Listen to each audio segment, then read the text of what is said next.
Yo, Mark QMN, making a hit. Put gang in your face, baby.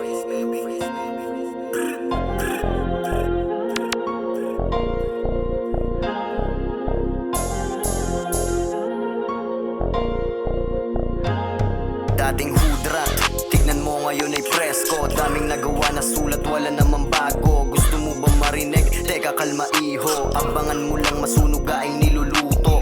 Talagang hindi na sayang ang minuto sa bawat paglapag ng bara dito sa studio. Napailing pa nga si NJ sa speed ko. Di niya sukat akalaing solid mga perso.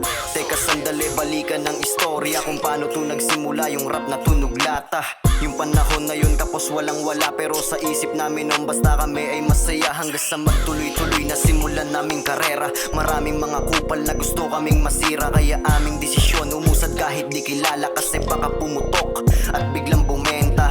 Lahat ng yun ginawa namin pampagana. Biruin mo yun tol, kumalat aming mga obra. Maraming naniwala at sa una sumuporta. Iba pala pakiramdam kapag nagsama-sama, ngunit bigla nagbago ang ihip ng hangin sa amin. Bibihira na magkita, hindi na tulad ng dati. Naging busy yung iba dahil may perang kikitain. Talagang ganun ang buhay, sisipating mong maigi.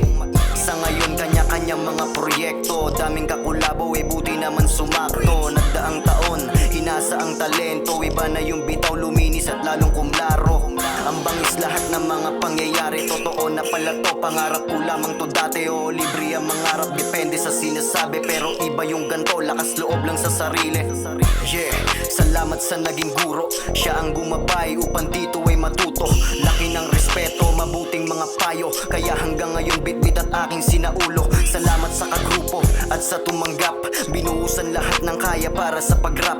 Dito na nahubog ang katulad kong patpat. Saksiyan na kasama at hindi ako panggap.